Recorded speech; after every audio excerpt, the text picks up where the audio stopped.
mga binati o minahal kong matalomnon.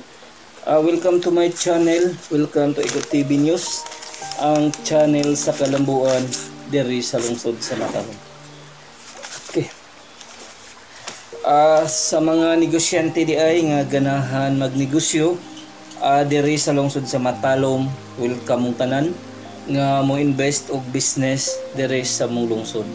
Ang lungsod sa Matalom nanginahanglan og mga investor, nanginahanglan og mga negosyante. Ako mang hinaot nga daghang mosanong, daghang mo put up og negosyo diri sa lungsod sa Matalom, Leyte, Philippines. Nya ang ato ang kuan di ay street lighting guys, super kalamdag na ato ning bisitahon unya. Hindi man ato pa nagbalot. Kuan guys. Nya katodahay mopalit og balot.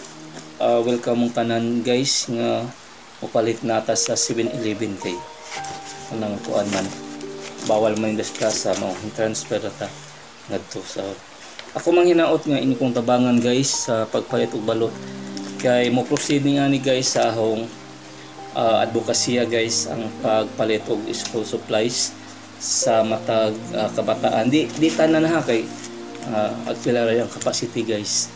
Ang ginansya ra sa ang balot maoy ahong ipangumprag mga school supplies, papel, lapis. Sa nga na nga paagi gusto kong makatabang guys. Bisan pa man og pobre guys pero adaw natay murag advokasya diri sa lungsod sa Matalom. Atong paningkamutan sa agahong kuan pod guys, ahong bonus, ahong tipakan to guys para palit og school supplies diri sa kabataan diri sa lungsod sa Matalom guys.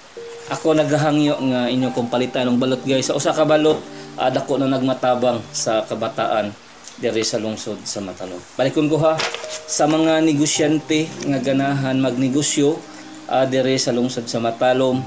Welcome mong tanan nga mo invest og business diri sa mong lungsod. Ang lungsod sa Matalom nanginahanglan og mga investor, nanginahanglan og mga negosyante. Ako mang hinaot nga inyo kong suportahan guys.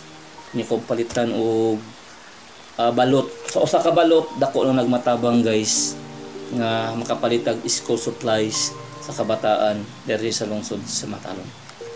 Magtinabang nga jud ta kanunay alang sa kayuhan sa tanan og kalambuan diri sa lungsod sa Matalom. Iko pipi tinoray nga mo serbisyo with a purpose alang sa kayuhan sa tanan og kalambuan diri sa lungsod sa Matalom. Happy Monday o God bless to all Matalomnon.